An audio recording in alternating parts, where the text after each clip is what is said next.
அனைவருக்கும் ஆர்சிசியின் வணக்கங்கள். இன்று நாம் இந்திய அரசியலமைப்பு என்ற பகுதியிலிருந்து முக்கிய 50 வினாக்களை பார்க்க போறோம். அதற்கு முன் எங்கள் சேனலை இதுவரை சப்ஸ்கிரைப் பண்ணாத நண்பர்கள் சப்ஸ்கிரைப் பண்ணுங்க. அருகிலுள்ள பெல் சிம்பலை கிளிக் பண்ணீங்கன்னா உடனுக்குடன் நோட்டிஃபிகேஷன் கிடைக்கும். போலீஸ் தேர்வுக்கு அடுத்து டிஎன்இபி அக்சஸர் எக்ஸாமும் தொடர்ந்து வருவதற்கு இருக்கு. எனவே நண்பர்கள் தொடர்ச்சியாக படிங்க, நிச்சயமாக ஒரு அப்பாயின்மெண்ட்டை எடுத்துடலாம். வாங்க வினாக்களை பார்ப்போம். 1வது வினா, இந்திய அரசியலமைப்பு நிர்ணய சபையின் தலைவர் துணைத் தலைவர் யார்? இந்திய அரசியலமைப்போட நிர்ணய சபையோட தலைவர் டாக்டர் ராஜேந்திர பிரசாத், டிசம்பர் 11, 1946 முதல். துணைத் தலைவர் HC முகர்ஜி. 2வது வினா, இந்திய அரசியலமைப்பு நிர்ணய சபையின் இடைக்கால தலைவராக இருந்தவர் டாக்டர் சச்சிதானந்த சின்ஹா. இந்த வினா அதிக தலைவர் வினாக்கள் கேட்கப்பட்ட வினா. இந்திய அரசியலமைப்பு நிர்ணய சபையின் இடைக்கால தலைவராக இருந்தவர் யார்? டாக்டர் சச்சிதானந்த சின்ஹா. 3வது வினா, இந்தியாவின் அரசியலமைப்பின் தந்தை என்றும் தற்கால மனு என்றும் அழைக்கப்படுபவர் யார்? Doctor BR Ambedkar. இந்திய அரசியலமைப்பின் தந்தை டாக்டர் BR அம்பேத்கர், தற்கால மனு டாக்டர் BR அம்பேத்கர். 4வது வினா, இந்திய அரசியலமைப்பு எப்பொழுது ஏற்றுக்கொள்ளப்பட்டது? 1949 நவம்பர் 26. இந்திய அரசியலமைப்பு 1949 நவம்பர் 26 ஏற்றுக்கொள்ளப்பட்டது. அடுத்த 5வது வினா, இந்திய தேசிய கொடி எப்பொழுது ஏற்றுக்கொள்ளப்பட்டது? ஜூலை 22, 1947. இந்திய தேசிய கொடி எப்பொழுது ஏற்றுக்கொள்ளப்பட்டதுன்னா ஜூலை 22, 1947. அடுத்தது தேசிய கீதம் எப்பொழுது ஏற்றுக்கொள்ளப்பட்டதுன்னா ஜனவரி 24, 1950. தேசிய கீதம் ஜனவரி 24, 1950 ஏற்றுக்கொள்ளப்பட்டது. 7வது வினா, முகவுரை இந்திய அரசியலமைப்பின் திறவுகோல் என்று கூறியவர் யார்? Ernst burger.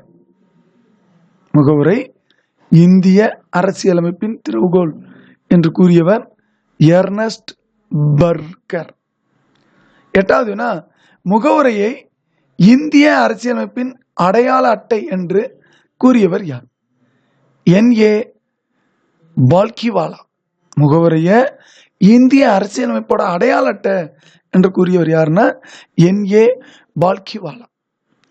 அடுத்து 9வது வினா, முகவுரை எந்த சட்ட திருத்தத்தின்படி திருத்தப்பட்டது? 42வது சட்ட திருத்தம். கிபி 1975 இந்த சட்ட திருத்தம் வருது. முகவுரை 42வது சட்ட திருத்தத்தின்படி திருத்தப்பட்டது. அடுத்து 10வது வினாவை பார்ப்போம். இந்தியாவில் மொழி வாரியாக பிரிக்கப்பட்ட முதல் மாநிலம் எது? ஆந்திர பிரதேசம். 1953 அக்டோபர்ல பிரிச்சாங்க. இந்தியாவில் மொழி வாரியாக பிரிக்கப்பட்ட முதல் மாநிலம் ஆந்திர பிரதேசம், 1953 அக்டோபர். அடுத்த 11வது வினா, மெட்ராஸ் மாகாணம் என்பதை தமிழ்நாடு என மாற்றக் கோரி உண்ணாவிரதம் இருந்து இறந்தவர் யார்? பே. சங்கரலிங்கனார். மெட்ராஸ் மாகாணத்தை தமிழ்நாடுன்னு மாற்ற கூறி இதற்காகவே உண்ணாவிரதம் இருந்து இருந்தவர் யாருன்னா பே. சங்கரலிங்கனார். 12வது வினா, இந்திய குடியுரிமை சட்டம் எந்த ஆண்டு இயற்றப்பட்டது? 1955. இந்திய குடியுரிமை சட்டம் 1955 இயற்றப்பட்டது. 13வது வினா, பிரவேசி பாரதி திவாஸ் தினம் எப்பொழுது கொண்டாடப்படுகிறது? ஜனவரி 9. பிரவேசி பாரதி திவாஸ் தினம் எப்பொழுது கொண்டாடப்படுகிறது? ஜனவரி 9. 14வது வினா, இந்திய அரசியலமைப்பின் மகாசாசனம் என்று அழைக்கப்படும் பகுதி எது? பகுதி 3. இந்திய அரசியலமைப்பின் மகாசாசனம் என்று அழைக்கப்படும் பகுதி எதுன்னா பகுதி 3. 15வது வினா, சொத்துரிமை பற்றி கூறும் விதி எது? 300A. சொத்துரிமை பற்றி கூறும் விதி 300A. அடுத்து 16வது வினா, அடிப்படை உரிமைகளின் பாதுகாவலன் எனப்படுவது எதுன்னா உச்ச நீதிமன்றம் மற்றும் உயர் நீதிமன்றம். உண்மையான ஆன்சர் என்னதுன்னா உச்ச நீதிமன்றம் தான். அடிப்படை உரிமைகளோட பாதுகாவலன் உச்ச நீதிமன்றம். 17வது அவசர நிலை பிரகடனம் செய்யும் போது எந்த இரு விதிகளை மட்டும் நிறுத்தி வைக்க இயலாதுன்னா விதி 20, 21. அவசர நிலை பிரகடனம் செய்யும் போது விதி 20, 21 நிறுத்தி வைக்க முடியாது. 18வது இந்திய அரசியலமைப்பின் 4வது தூண் எது? பத்திரிகை. இந்திய அரசியலமைப்போட 4வது தூண் பத்திரிகை. 19வது பத்திரிகைகளின் சுதந்திரம் பற்றி கூறும் அரசியல் பிரிவு அல்லது சரத்து விதி 19. பத்திரிகை சுதந்திரம் பற்றி கூறும் அரசியல் பிரிவு விதி 19.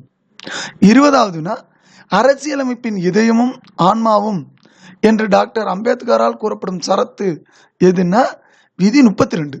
விதி 32 அம்பேத்கர் என்ன சொல்றாருன்னா அரசியலமைப்போட இதயமும் ஆன்மாவும் சொல்றாரு. 21வது பசுவதை தடுப்பு சட்டம் எத்தனையாவது விதினா விதி 48. பசுவதை தடுப்பு சட்டம் விதி 48. 22வது இந்தியாவின் பெயரளவு தலைவர் யார்? குடியரசுத் தலைவர். இந்தியாவோட பெயரளவு தலைவர் யாருன்னா குடியரசுத் தலைவர். 23வது இந்தியாவின் உண்மையான தலைவர் யார்? பிரதமர். இந்தியாவின் உண்மையான தலைவர் பிரதமர். 24வது குடியரசுத் தலைவரின் சம்பளம் எந்த நிதியிலிருந்து வழங்கப்படுகிறது? இந்திய தொகுப்பு நிதியிலிருந்து. குடியரசுத் தலைவரோட சம்பளம் எந்த நிதியிலிருந்து வழங்கப்படுகிறதுனா இந்திய தொகுப்பு நிதியிலிருந்து. 25வது எந்த உச்ச நீதிமன்ற தலைமை நீதிபதி குடியரசுத் தலைவராக பதவி வகித்துள்ளார்னா நீதிபதி முகமது ஹிதாயத்துல்லா. எந்த உச்ச நீதிமன்ற தலைமை நீதிபதி குடியரசுத் தலைவராக பதவி வகித்துள்ளார்னா நீதிபதி முகமது ஹிதாயத்துல்லா. ஏன்னா அந்த குடியரசுத் தலைவருக்கும் உடம்பு சரிப்படாமல் போய் அவரை தொடர்ந்து துணை குடியரசுத் தலைவருக்கும் உடம்பு சரிப்படாமல் இருந்து ஒரு தற்காலிக நிலை தான் அந்த நீதிபதி முகமது ஹிதாயத்துல்லா பதவி வகிக்கிறார். 26வது தேசிய நெருக்கடி நிலை பற்றி கூறும் சரத்து எது? விதி 352, 352. தேசிய நெருக்கடி நிலை பற்றி கூறும் சரத்து விதி 352. அடுத்து 27வது மாநில நெருக்கடி நிலை பற்றி கூறும் சரத்து எது? விதி 356. மாநில நெருக்கடி பற்றி கூறும் சரத்து விதி 356. 28வது நிதி நெருக்கடி நிலை பற்றி கூறும் சரத்து எது? விதி 360, 360. நிதி நெருக்கடி நிலை பற்றி கூறும் சரத்து விதி 360. அடுத்து 29வது இந்தியாவின் எந்த நெருக்கடி நிலை இதுவரை அறிவிக்கப்படவில்லைன்னா நிதி நெருக்கடி நிலை. நிதி நெருக்கடி நிலை இதுவரைக்கும் இந்தியாவில் ஒரு தடவை வரல. அடுத்து 30வது மாநில நெருக்கடி நிலை முதலில் எந்த மாநிலத்தில் அமல்படுத்தப்பட்டதுன்னா பஞ்சாப்ல 1951. அதிக தடவை எந்த மாநிலத்தில் செஞ்சிருக்காங்கன்னா கேரளாவில் அதிக தடவை கொண்டு வந்திருக்காங்க. 30வது மாநில நெருக்கடி நிலை முதலில் எந்த மாநிலத்தில் அமல்படுத்தப்பட்டதுன்னா பஞ்சாப்ல 1951. 31வது மாநில நெருக்கடி நிலையின் போது மாநிலத்தை யாரு நிர்வகிப்பான்னா ஆளுநர். மாநில நெருக்கடி நிலை என்பது மாநிலத்தை யார் நிர்வகிப்பான்னா ஆளுநர். ஏன்னா அந்த மாநிலமானது குடியரசுத் தலைவரோட கட்டுப்பாட்டுக்கு நேரடியாக வந்துடும். அப்போ குடியரசரோட ரெப்ரசன்டேட்டிவ் ஆளுநர். அதனால ஆளுநர் ஆட்சி நடைபெறும். 32வது ஒரு மசோதாவை பண மசோதாவா அல்லது சட்ட மசோதாவா என முடிவு செய்வார் யாருன்னா சபாநாயகர். ஒரு மசோதாவை அது பண மசோதாவா அல்லது சட்ட மசோதாவா முடிவு செய்கிற அதிகாரம் யார்கிட்ட இருக்குன்னா சபாநாயகர். 33வது இந்தியாவின் முதல் குடிமகன் யார்? குடியரசுத் தலைவர். இந்தியாவின் முதல் குடிமகன் குடியரசுத் தலைவர். 34வது இந்தியாவில் நீண்ட காலம் பிரதமராக இருந்தவர் யார்? ஜவஹர்லால் நேரு. இந்தியாவில் மிக நீண்ட காலம் பிரதமராக இருந்தவர் யாருன்னா ஜவஹர்லால் நேரு. 35வது பாராளுமன்ற கூட்டத்திற்கு தலைமை தாங்குபவர் யார்? மக்களவை சபாநாயகர். பாராளுமன்ற கூட்டத்திற்கு தலைமை தாங்குபவர் யாருன்னா மக்களவை சபாநாயகர். 36வது எந்த மசோதாவை குடியரசுத் தலைவர் திருப்பி அனுப்ப முடியாது? பண மசோதா. பண மசோதாவை அனுப்புனாங்கன்னா அதை திருப்பியெல்லாம் அனுப்ப முடியாது. அது ஆட்டோமேட்டிக்காக பாஸ் ஆகிடும். அதனாலே குடியரசுத் தலைவர் அதை பாஸ் பண்ணிடுவார். 37வது பூஜ்ய நேரம் என்பது என்ன? 12 மணி முதல் 1 மணி வரை உள்ள நேரம். அதாவது கேள்வி நேரம் முடிஞ்சதுக்கு அப்புறம் இருக்கக்கூடிய அந்த 12லேருந்து 1 மணி நேரத்தை பூஜ்ய மணி நேரம்னு சொல்றாங்க. 38வது பாராளுமன்ற இரு அவைகளிலும் கலந்து கொள்ளக்கூடிய தகுதி பெற்ற ஒரே நபர் யார்? இந்திய அட்டார்னி ஜெனரல் வந்து பாராளுமன்றத்தோட இரு அவையிலும் கலந்து கொள்ள அதிகாரம் பெற்ற ஒரே நபர் ஆவார். 39வது வினா, மக்களவையின் மொத்த உறுப்பினர் எத்தனை பேர்? 552 பேர். இல்ல 550 பேர் தேர்ந்தெடுக்கணும், 2 பேர் ஆங்கில இந்தியர்கள். 40வது வினா, அதிக மக்களவை உறுப்பினர்களை கொண்ட மாநிலம் எது? உத்தரப்பிரதேசம். அதனாலதான் அங்க எம்பி சீட்டும் அதிகமா இருக்கு. 41வது வினா, தமிழ்நாட்டில் மக்களவை உறுப்பினர்கள் எத்தனை பேர்? 39 பேர். தமிழ்நாட்டில் உள்ள மக்களவை எம்பி உறுப்பினர்கள் எத்தனை பேர்னா 39 பேர். 42வது வினா, மக்களவையின் முதல் சபாநாயகர் யார்? ஜி.வி. மாவ்லாங்கர். மக்களவையோட முதல் சபாநாயகர் ஜி.வி. மாவ்லாங்கர். இந்த வினா அதிக அளவு தேர்வுல வந்திருக்கு. 43வது வினா, மக்களவையின் முதல் பெண் சபாநாயகர் யார்? திருமதி மீரா குமார். மக்களவையோட முதல் பெண் சபாநாயகர் யாருன்னா திருமதி மீரா குமார். 44வது வினா, இருமுறை சபாநாயகராக இருந்தவர் யாருன்னா பல்ராம் ஜாக்கர். இருமுறை சபாநாயகர் இருந்தவர் பல்ராம் ஜாக்கர். 45வது வினா, மிக அதிக காலம் ராஜ்யசபா தலைவராக இருந்தவர் யாருன்னா டாக்டர் ராதாகிருஷ்ணன். ஆசிரியர் தினம் கொண்டாடுறோமே, அந்த டாக்டர் ராதாகிருஷ்ணன் தான் மிக அதிக காலம் ராஜ்யசபா தலைவராக இருந்தார். 46வது வினா, இந்தியாவின் முதல் பெண் ஆளுநர் யார்?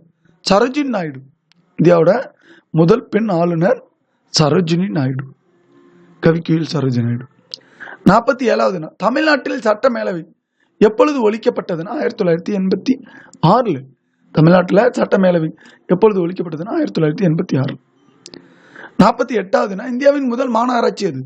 சென்னை மாநகராட்சி. 1687 இந்த மாநகராட்சியா நிறுவிட்டாங்க. இந்தியாவின் முதல் மாநகராட்சி சென்னை 1687 நிறுவப்பட்டார். 49வது வினா, உச்ச நீதிமன்றத்தின் முதல் தலைமை நீதிபதி யார்? H.I. கானியா. உச்ச நீதிமன்றத்தோட முதல் தலைமை நீதிபதி யாருன்னா H.J. கானியா. 50வது வினா, பஞ்சாயத்து ராஜ் அமைப்பு எப்பொழுது துவங்கப்பட்டதுன்னா 1959 அக்டோபர் 2 ராஜஸ்தான்ல தான் முத துவங்கப்பட்டது. பஞ்சாயத்து ராஜ் அமைப்பு 1959 அக்டோபர் 2 ராஜஸ்தான்ல தொடங்கப்பட்டது. நண்பர்களே, நாம் இன்று அரசியல் அமைப்பு பகுதியில் TNPSC group 4 2A VO TNEB RRB police மற்றும் இபி அக்சஸர் போன்ற தேர்வுகளுக்கு முக்கியமான அரசியல் அமைப்பு வினாக்களை பார்த்துள்ளோம். நன்றி, வணக்கம். நாளை மற்றும் ஒரு வீடியோடன் உங்களை